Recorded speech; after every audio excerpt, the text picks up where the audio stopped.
Yeah, this is quite unusual for me to stay behind this place, but okay. This is the panel discussions about challenges in enterprise agility, introducing agility at enterprise level. And for this, we have invited 3 companies with lots of experience in scaling Agile in their organizations. And I would like to tell you a little bit about these companies. 3 companies who are practicing Agile and a consultancy company, Netmind, you already know them. So a little bit about our participants.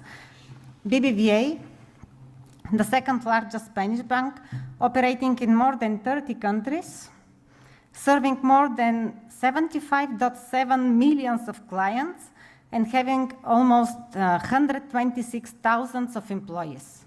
So really large, very large organization. In 2014, they started their digital transformation initiative, and in 2017, they launched the Agile Organization Initiative with the objective to extend the Agile model to all areas of the bank. Currently, they have more than 3,000 employees using Agile practices in their daily work. Okay? We have Fernando Santaella here. He is the head of Agile discipline in BBVA Spain, leading with passion the transformation of the central services of BBVA Spain. Okay? Then National Nederlanden. The history of National Nederlanden starts 175 years ago, and although lots of us associate National Nederlanden with ING Direct, the interesting thing, at least for me, was that National Nederlanden in Spain was created 13 years before ING Direct. And nowadays, with almost 40,000 employees, National Nederlanden aims to deliver high-quality products and services to retail, SMEs, large corporate and institutional customers. Okay? They operate in 18 countries and have 17 million customers. Okay, we have Javier Ferrer from National Nederlanden. He is the head of Agile Center of Excellence, and he's being involved from the very first day in their Agile initiative. Okay? And we also have eDreams, Agile, one of the world's largest online travel company in the world, and the largest EU e-commerce business.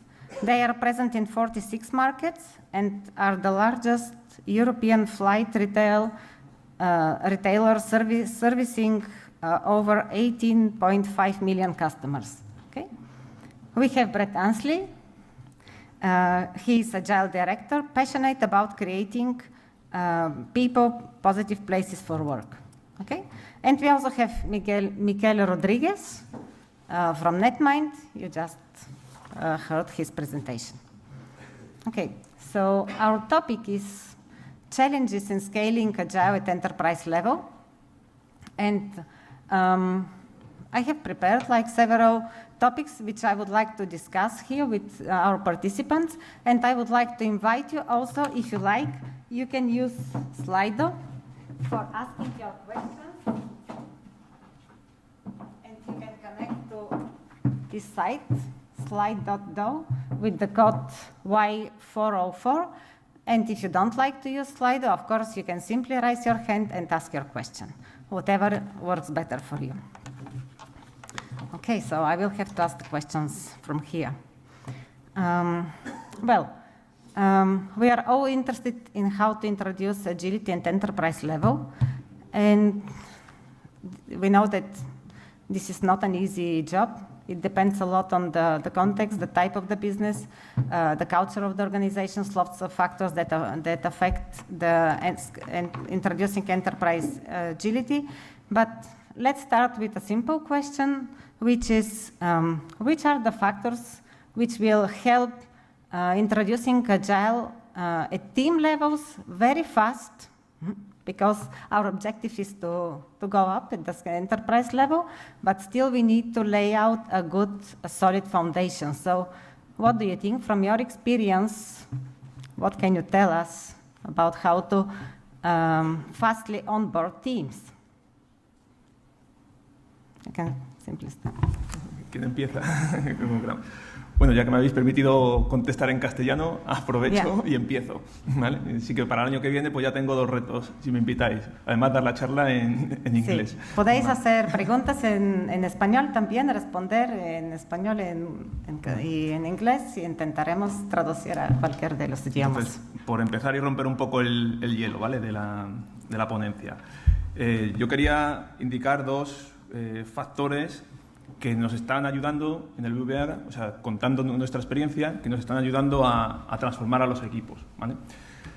La primera, y ligándolo con lo que decía David anteriormente, en el que veíamos los believers, los not believers y los anti-believers, lo principal, o uno de los elementos clave, por lo menos en nuestra experiencia, es centrarnos en los believers. Queremos trabajar con aquellos que quieran cambiar, ¿vale? Como hay tanto, en empresas como las nuestras, que son tan grandes, hay tanta gente a la que transformar, tantos equipos con los que transformar, que qué mejor que empezar con aquellos en los que tenemos más fácil el conseguir un éxito, ¿vale? Y esos son los believers. Entonces, una de las claves es empezar con ellos. Porque lo que queremos conseguir con esto es que ellos sean el espejo en el que se miren todos. Ahí sí que impulsaremos todos nuestros esfuerzos. Queremos que sean la envidia del resto de la organización, del resto de los equipos. Y para ayudarles, creemos que es muy importante, o nos está funcionando muy bien, el meter una figura de facilitador. Ya lo podemos llamar dentro de cada organización como queramos, si son equipos Scrum, Scrum Master, si son equipos de Kanban, en nuestro caso lo llamamos Kanban Coordinator o facilitador, un poco el nombre es lo de menos, pero son aquellas personas que nos van a ayudar a las oficinas de transformación a que la transformación sea mantenible en el tiempo. Porque imaginaros, en empresas en las que tenemos que transformar 3.000 personas en el caso de España, más de 3.200 personas, más de 400 equipos. No tenemos capacidad de Agile Coach o de, como lo hemos llamado antes, Kanban Coaching Profesional para dar soporte de forma particular a todos, ¿vale? Entonces, tenemos que dejar esa semilla que siga emergiendo dentro de los equipos.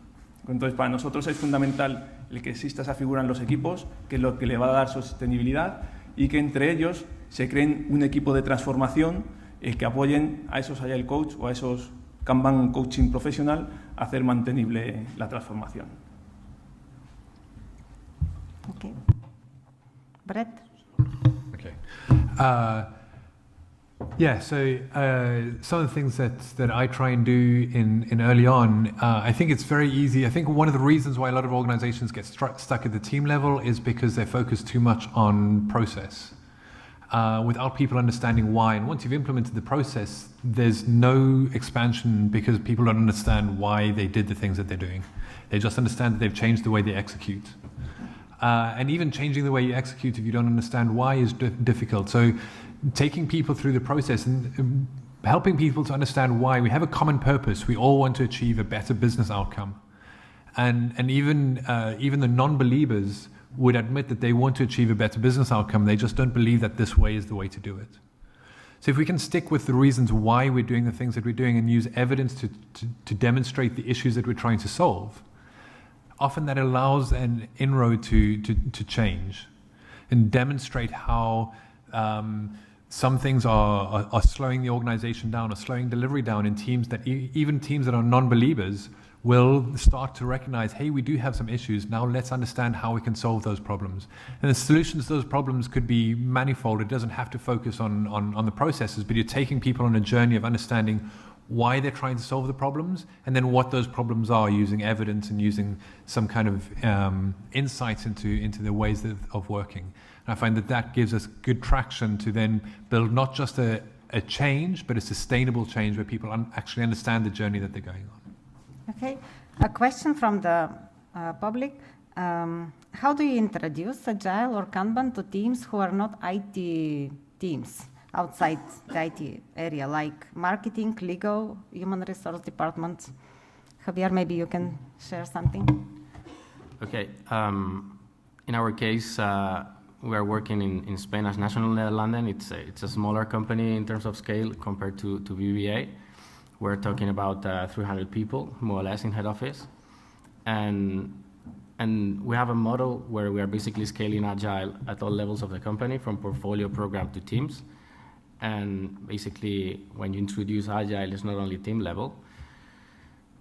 And regarding the question of how you mix teams, in our model, for example, we have multidisciplinary teams, which are not only IT, which means that basically we have Agile teams, which are composed of people from IT, but also from people for product development, marketing, whatever.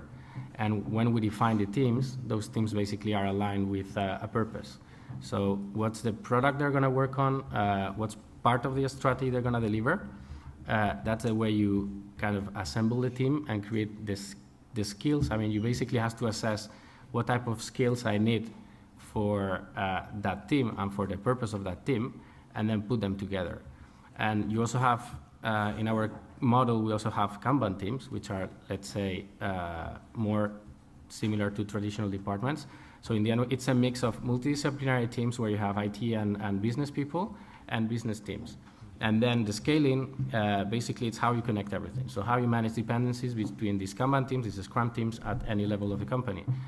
And yeah, you need to basically, when you're introducing scale at that level, you need to, I mean, first, I would say a kind of leading or guiding coalition. You need support at every level of the company. So if you try to introduce Agile bottom up, so just team level, and you don't get buy-in from the MT, let's say, it's not going to fly. If you do top down, so basically you say, guys, this is the way you have to do it, let's go for it, but then you don't have any support, let's say, on a team level or middle management, it's not going to fly. So you somehow need a cross support team from, let's say, top management, middle management teams to transmit the vision and also to support the teams. And I think taking Fernando's experience, I think it's important to focus first, I mean, try to see where you can have a quick win, because in the end, you're going to get a lot of chaos at the beginning, some uncertainty, and showing by people and teams that, you know, this is something that can be done helps. But you also need to focus on you will get some level of noise at the beginning. And you need to really manage it, because it's not only the guys engaging the change, because you will have some of them, but you're going to have some people which are really reluctant, and you have to really tackle them, because otherwise they're going to create a lot of noise. So it's a mix of engaging the people that are leading, showing success with facts, but also making sure that from a communication perspective or a team management perspective, you are also dealing with this type of people that maybe they need more support or they need something to little by little make them sure that they are engaged. Mm-hmm. What kind of barriers have you seen on your route of introducing this service-oriented thinking in the organization and shifting the thinking from managing people to managing work and delivering results? So there's a lot of focus, I think, on resource efficiency early on in a process. I want to maximize what I get from my people. Is I think a strong bias in management theory is that, you know, the classic Taylorism says we must maximize the efficiency and the work that we get from our people, which plays against maximizing actually our delivery capacity. And so when we start talking and demonstrating, I think metrics helps a lot. I use a lot like the aging work in progress chart, and both with teams and with senior stakeholders in the organization to demonstrate that how working practices impact the time to market. Senior stakeholders understand how quickly they want to get something out. They understand the value of getting something to market quickly. And if you can clearly demonstrate how their actions in optimizing around resource efficiency are adversely impacting their ultimate aim of delivering stuff more quickly, they generally are open to changing their behaviors, I find. As long as we have that correlation, we can demonstrate that correlate, they're generally open to changing their behaviors. Okay, thank you. A question for Fernando. Okay. I will translate it in English, okay? How have you managed the scale of this transformation in all the areas of the bank? Yeah. Lo leo en castellano, ¿de acuerdo? ¿Cómo habéis gestionado la escalabilidad de esta transformación en todas las áreas del banco? Bien. Lo que nos hemos dado cuenta con la experiencia es que arrancando únicamente equipos no nos era suficiente para hacer sostenible el sistema, porque en cuanto abandonábamos esos equipos o no teníamos el foco en los equipos como oficina de transformación, pues el entorno hacía que se desmembrasen, ¿no? O que perdiesen ese impulso de transformación. Entonces, a partir de ahí, tomamos la decisión de poner foco en los portfolios de las unidades o en los heads de las unidades. ¿De acuerdo? ¿Y qué significa eso? No solo conseguir su apoyo, que lo teníamos desde el principio, sino hacer que esos portfolios trabajasen de forma diferente, utilizando dinámicas Agile, pero no solo trabajar utilizando dinámicas Agile, sino que también ese cambio cultural que le estamos pidiendo a las personas de los equipos, ellos también las viviesen, ¿vale? Entonces, ¿cómo hacemos escalable la transformación? Pues trabajando, y cuanto antes lo hagamos, pues mejor, cosas que aprendimos y que vienen un poco por reflexiones. Si empezásemos a hacer la transformación de nuevo, ¿qué haríamos diferente? Pues sería empezar a trabajar con los equipos de portfolio desde el primer momento en sus dinámicas y en su forma de trabajar. ¿Y cómo podemos empezar a trabajar con estos portfolios o estos heads de las distintas áreas unidades? Pues lo primero es visibilizando esa estrategia y esos objetivos que se marca la compañía. Y es que ellos empiecen a trabajar como equipo y que no cada una de las unidades de las áreas trabaje como un silo definiendo su propia estrategia, sino tener una estrategia común en el que como equipo, a través de dinámicas de ideación, de generación de ideas, generen esa visión estratégica y que sea compartida. Y a partir de ahí, que empezasen a trabajar como un equipo, ¿vale? Como un equipo Agile, y uno de los primeros elementos que hemos introducido es que empiecen a trabajar como un equipo que está al servicio de sus equipos, porque lo que tienen que hacer principalmente, una de las grandes tareas que tienen es ayudar a los equipos a que desarrollen lo que ellos están pidiendo que se están desarrollando, es decir, aquellos proyectos o procesos que van enfocados en la estrategia. En esta línea, pues tenemos un modelo de escalado de impedimentos y de temas destacados en el que a partir de lo que llega de los equipos y aquellos impedimentos que no se puede resolver a nivel de equipo, programa, área, unidad, etcétera, ¿vale? Se va escalando y en esas dinámicas se incorporan los equipos de dirección de las distintas áreas. Es un ejemplo de cómo involucrar y cómo escalar a toda la organización. Another question for all of you. Human resources and funding processes are key for these transformations. So how do you manage to evolve them in a dual organization, Agile and Waterfall? It's maybe only the initial steps. Yes. I mean, for example, last year we were doing the transition from, let's say, a Waterfall to Agile delivery company. And in the meantime, I mean, I think that's one of the things that you have to try to, if your goal is to go through a pure Agile model, try to do as soon as possible the transitioning, because in the end, if you look at the traditional way of managing portfolios, programs, and projects, it's about moving people to work, and this is about moving work to people. And in traditional portfolio management, basically what you're doing is, okay, you have a set of initiatives, and depending on your needs, your milestones, etc., you're moving resources. And once you start creating stable teams, basically you cannot really start playing with people because you are kind of fixing capacity. So for portfolio management and HR, basically try to do it as soon as possible, the transition, because it's not very easy to handle unless you can have separate portfolios. I mean, there are companies that maybe have a scale where you can, from a cost perspective, have a pool of people that are delivering waterfall, another pool of people that you can really assemble in kind of scrum teams, whatever you want to say. But having the mix, it's confusing and it's tough to manage. Mm-hmm. To add to that, what I've found sometimes it's a bit daunting to change our entire financial projects structure at the same time as changing all the teams that we're doing in technology, and that's quite a daunting task to take on all of that at the same time.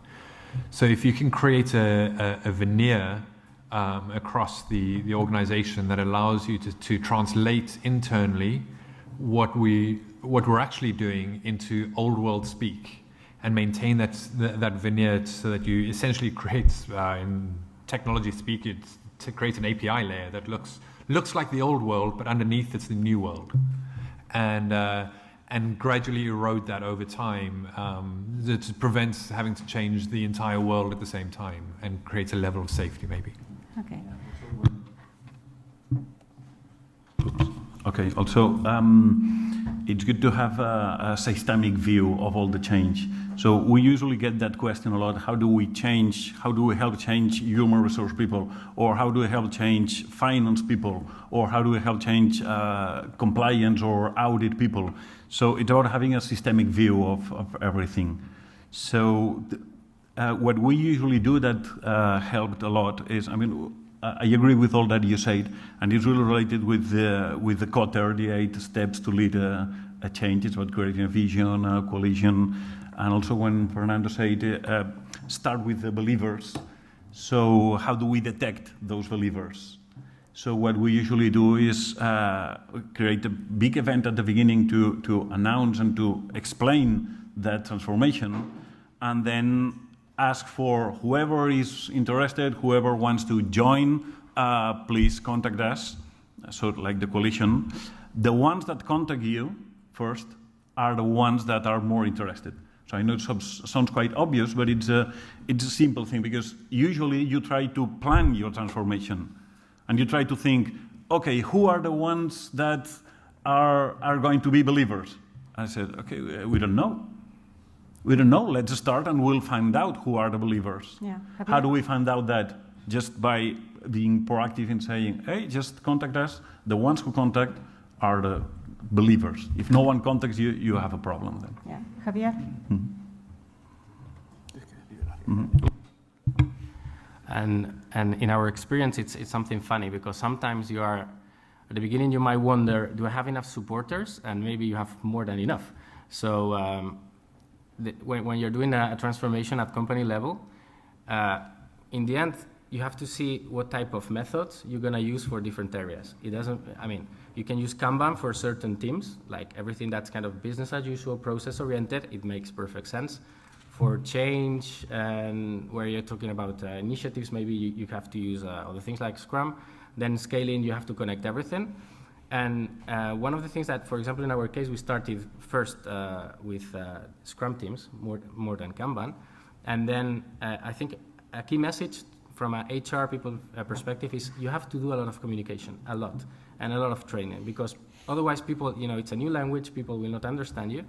And also you have to create this sense that, okay, if you are not working in, let's say, new initiatives or projects, you have something called Kanban, which is nice, and that you can apply in your department, in your area, and it's another new way of working. So people don't feel that if I'm not working in projects, I'm like less sexy than those guys that are doing Agile.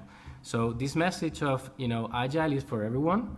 So no matter where you are in the company, it doesn't matter, you can benefit from this.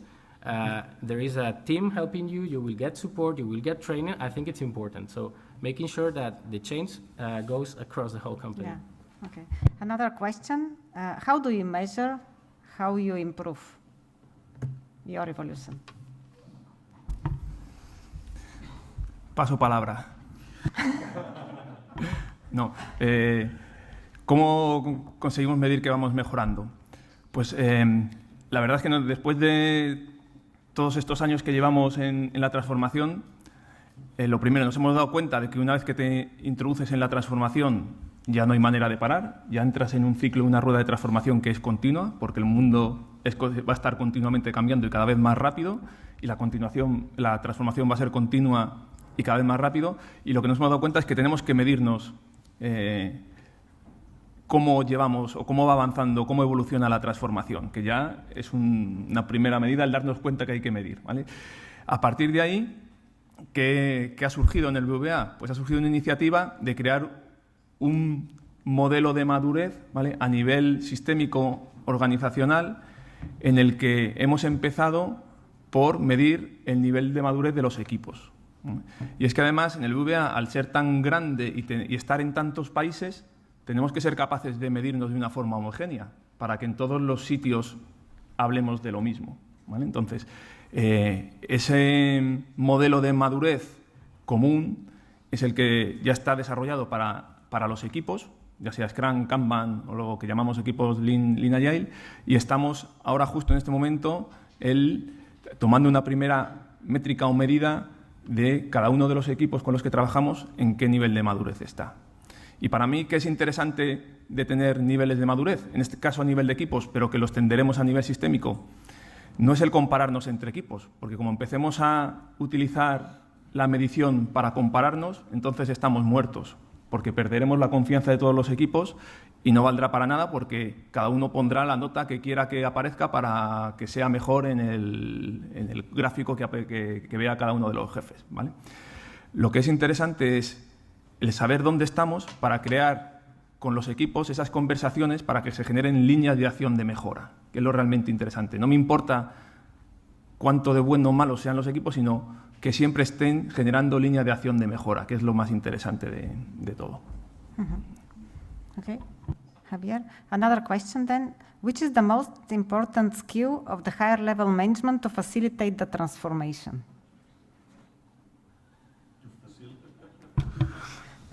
Which is the most important skill of the management of the company to higher level management to facilitate the transformation? This is what the question says. I don't know if it's exactly a skill, but I would focus on mindset.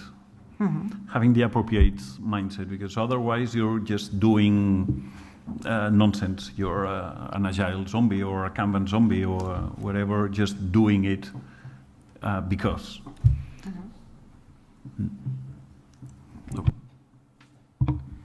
I would add basically that by definition you might get some top management people that really buy it from the beginning because they understand it, they see the value of it.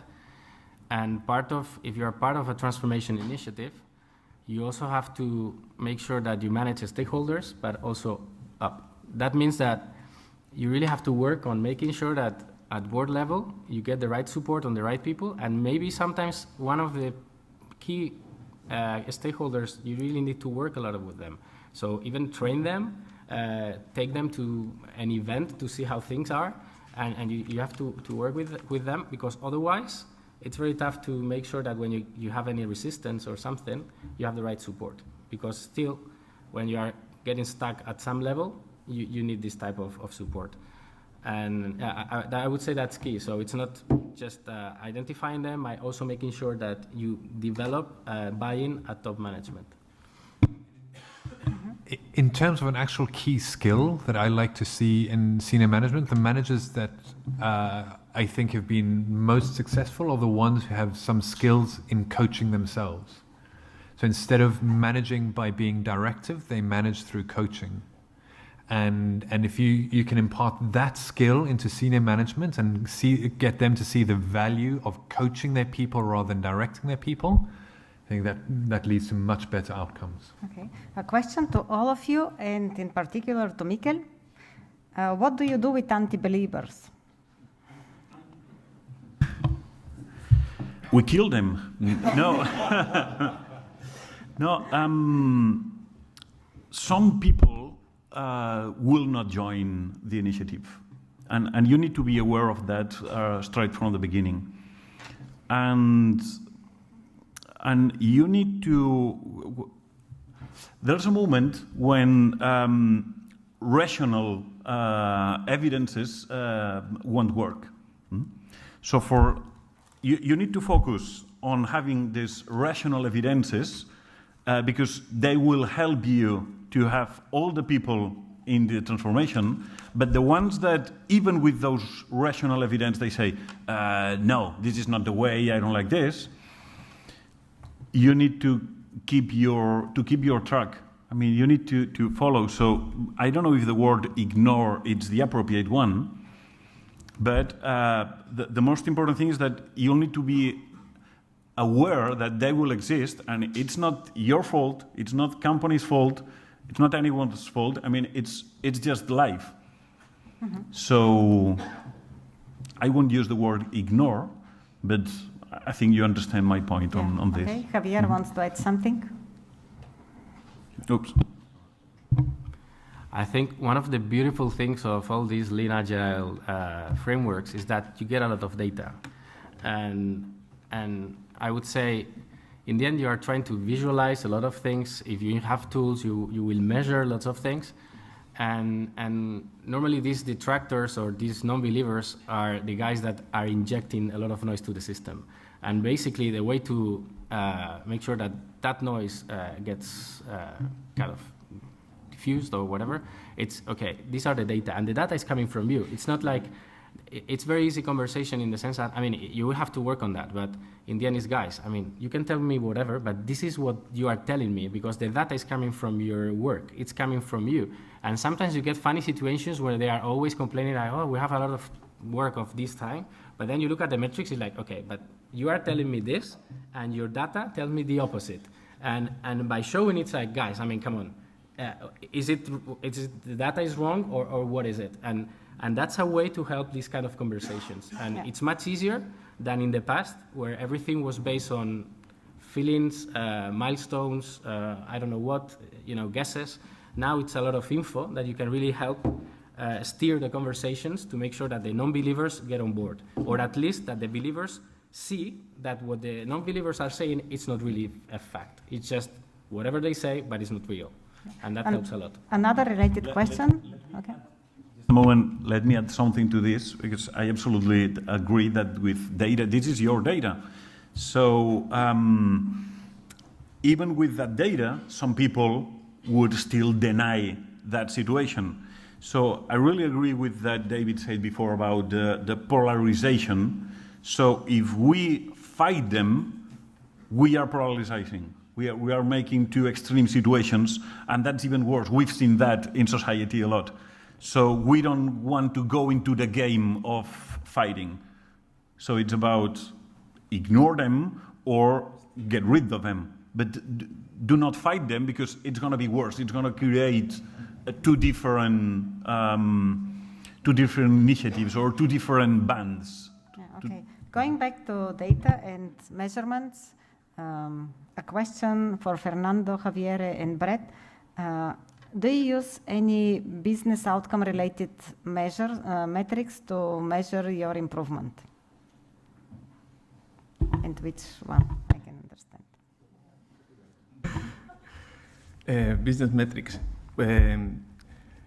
La verdad es que una de las líneas que tenemos que seguir profundizando, mejorando, es el conseguir métricas y sobre todo el empezar a medir antes de que empecemos la transformación. Porque ¿qué nos ha pasado? Que hemos empezado a transformar, pero no teníamos métricas del pasado, de cómo lo hacíamos antes, que nos sirviesen para comparar. Entonces, es una de las cosas en las que en los nuevos equipos, en las nuevas líneas de trabajo que tenemos, es el medir.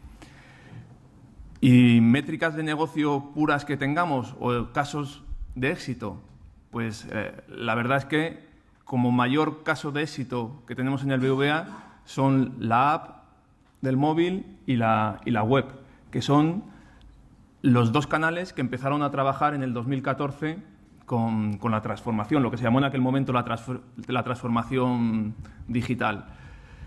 ¿Y métricas de negocio que tenemos en esos canales? Pues que gracias a esta transformación hemos conseguido evolucionar en tiempos muy cortos y cada muy poco tiempo el añadir nuevas funcionalidades y conseguir gracias a esto pues que ya casi el 50% de las unidades de negocio que se venden en el BBVA sea a través de estos canales digitales. Javier? Okay. Regarding metrics, in the new organization, and it's new, we have something called tribes. So maybe, I mean, that's what we have, And those tribes, they have KPIs. So one of the things is like when you define a team of teams or a tribe, whatever you want to call it, in the end, it's part of your strategy needs to be executed and delivered by a set of people. Call it tribe, for example. So basically, if you have a company, but your forecast, your budget, what you want to achieve at company level, you are breaking it into pieces. Those pieces basically fit into tribes. So those tribes have tribe KPIs, which are really business related. And then that's for basically business outcome, like money coming in, and also customer metrics. And that's a set of KPIs at tribe level. Then we also defined what we call leading indicators, and basically that's some basic KPIs, like 6, 7 of them, on the transformation. So trying to see, okay, the way we were working before, what was the baseline, and in the future to see if the new structure is better than the past. So those leading indicators help us measure the success of the transformation. The tribe indicators help you measure if the tribes are delivering what's planned.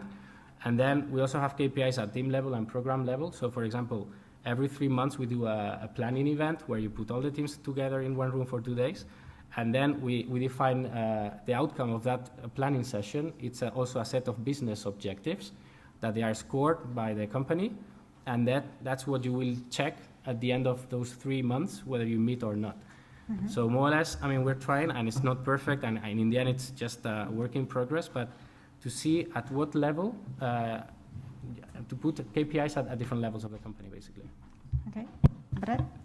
So yeah, building on from that, I think, in a low maturity organization, I'd expect you to be monitoring milestones and delivery of specific items, features, functions. In a more mature organization, you might start measuring your lean metrics. What is my customer lead time? What is my quality? And those are very inwardly focused technology metrics. I think what we're seeing is that in our organization, what we're trying to do is drive business metrics to the lowest level of the organization, where the primary driver of behavior in the organization is a business metric and not a technology metric and not a milestone delivery. So that instead of saying, what are we measuring as a business outcome of our transformation, we instead say, how many of the people in our organization are focused on delivering business outcomes? And the more people we have focused on delivering business outcomes, the better it is for the overall organization, and the shorter our feedback cycle on that. Okay. Thank you very much. We have really lots of more questions, and you can see all of them on the Slido room, but we are already behind time. So enjoy the coffee break, and you already know our participants, so ask them the questions you had for them. Okay?